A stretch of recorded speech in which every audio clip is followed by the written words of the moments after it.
กราบสบายดีทุกคนอยู่กับข้าพเจ้าอันนี้เช่นเคยนะมื้อนี้นุ้ยจะพาทุกคนไปขึ้นด้านฟ้าอยู่หอพักนุ้ยนะช่วงนี้ก็ไม่ได้ถ่ายคลิปอย่างนะก็เลยจะพาทุกคนไปขึ้นด้านฟ้าแล้วก็ไปเบิ่งวิวในยามสวยนี่นะตอนสวยนี่นะเดี๋ยวเป็นจะได้นั้นคอยไปติดตามนำกันนะไปกันเลยไปเลยตอนนี้ก็ออกไปแล้วเนาะกำลังยามไปนะทุกคนไปเลยเอาขี้เหงื่อไปทิ่มก่อนนะทุกคนอันนี้มันหาก็กินข้าวสวยแล้วเมื่อกี้นี่นะบอกกินขี้เหงื่อแบบนี้นะทุกคนเก็บเลยนี่เราขึ้นไปด้านฟ้ากันทางนี้กดลิฟต์ทางนะกดลิฟต์ทางนะทุกคนดูขึ้นเลยนี่ฮอดดาวชั้น6เนาะเอาอยู่ชั้น6ขึ้นไปอยู่ชั้น8เลยชั้น8เลยดิบไปแล้ว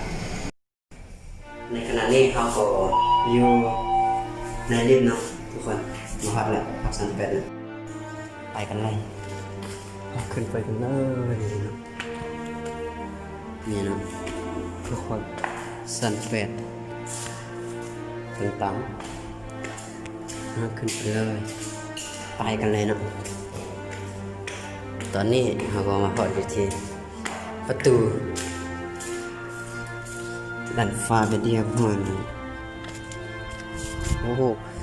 น้ำปลาน้ำอย่างนั้นเนี่ยหลังคาเนาะเนี่ยนะหลังคาแบบเขาเฮ็ดไปแบบนี้เนาะเย้มาพอดเราถึงแล้วนะทุกคนนี่จะเป็นสี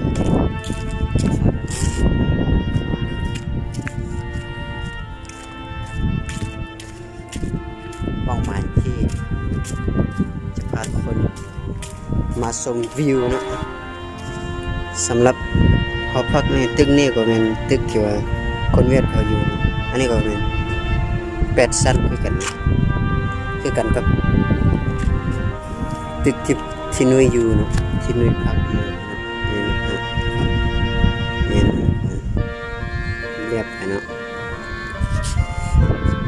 นั่นก็เป็นโรงเรียนที่ว่าเขาเรียนนะที่ว่าเขาเรียนทหารเขาก็ไม่เรียนคนอีกอันนึงเพราะว่าโรงเรียนทหารด้วยมานี่นะอันนี้ก็มัน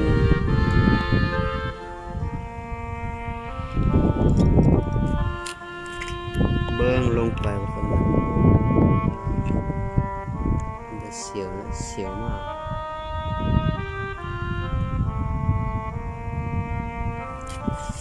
การในนั้นนี่นะ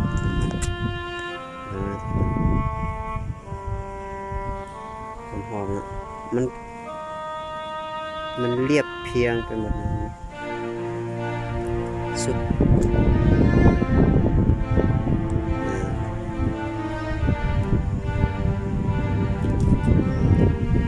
มันยาวเรียบยาวอันนี้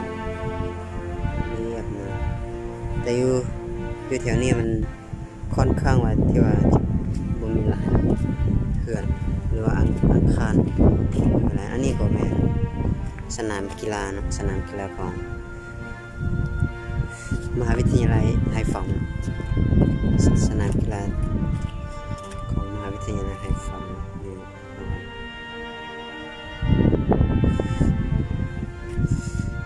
ในนี่ก็เป็นตึกของมหาวิทยาลัยมณ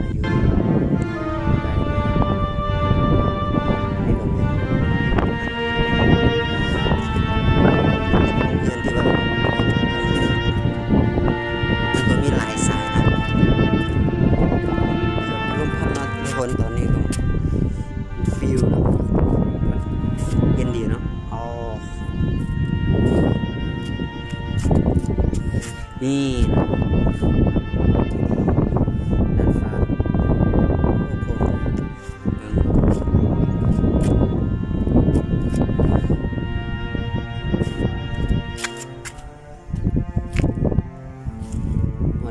ด้านฟ้าเป็นเดียว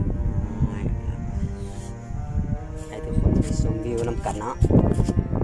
จะได้เห็นหมดนี่นะ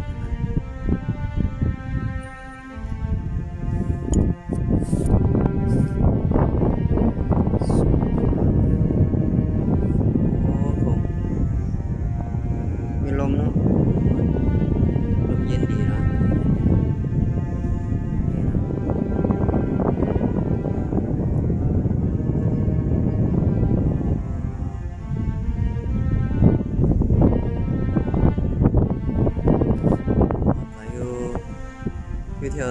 อยู่แถวพุ่นมันมีเพื่อนตึกอาคารหลายอันนี้มันก็หลายอยู่แต่ผมมันซ้ำกับพุ่น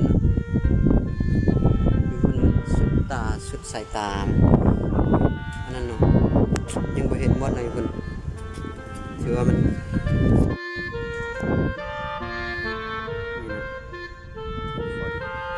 ได้เห็นกันแล้วแม่นบ่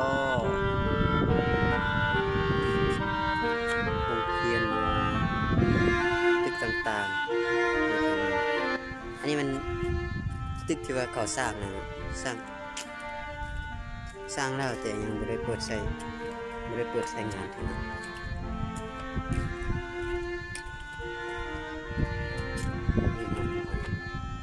โคตรเสียว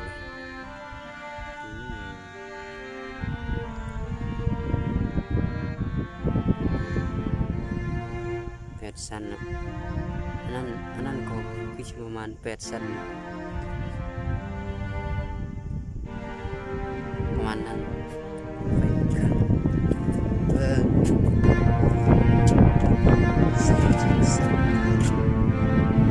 ซ้ำกับตึกนี้นะที่เราขึ้นมา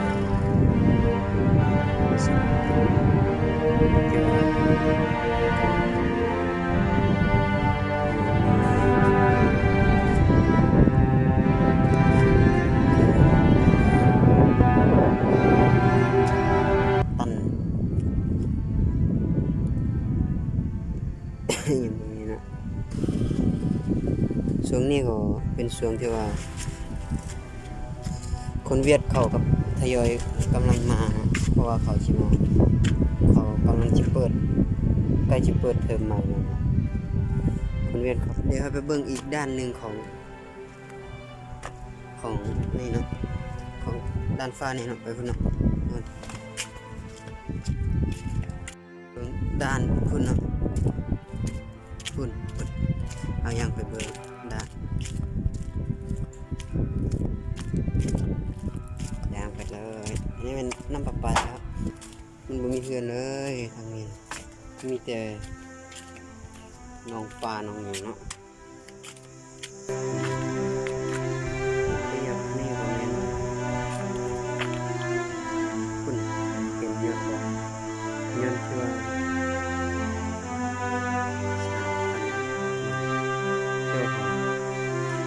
ใส่สมัยตอนเขาสู้กันตอนนี้เขา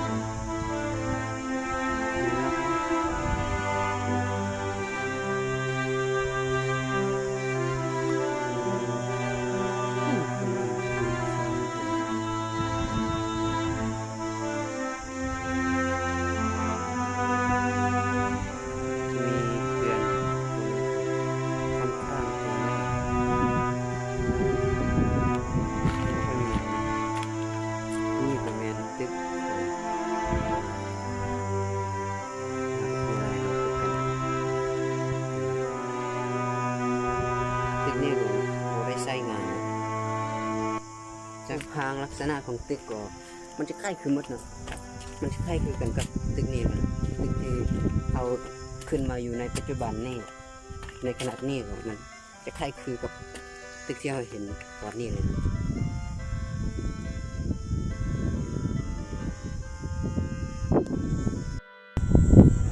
ก็คลิปนี้ก็จบไว้เพียงเท่านี้เนาะถ้าหากมือเพื่อนคนใดอยากให้ด้วยพาไปเบิ่งหรือว่าไปรีวิวจุดใดของมหาวิทยาลัยนี่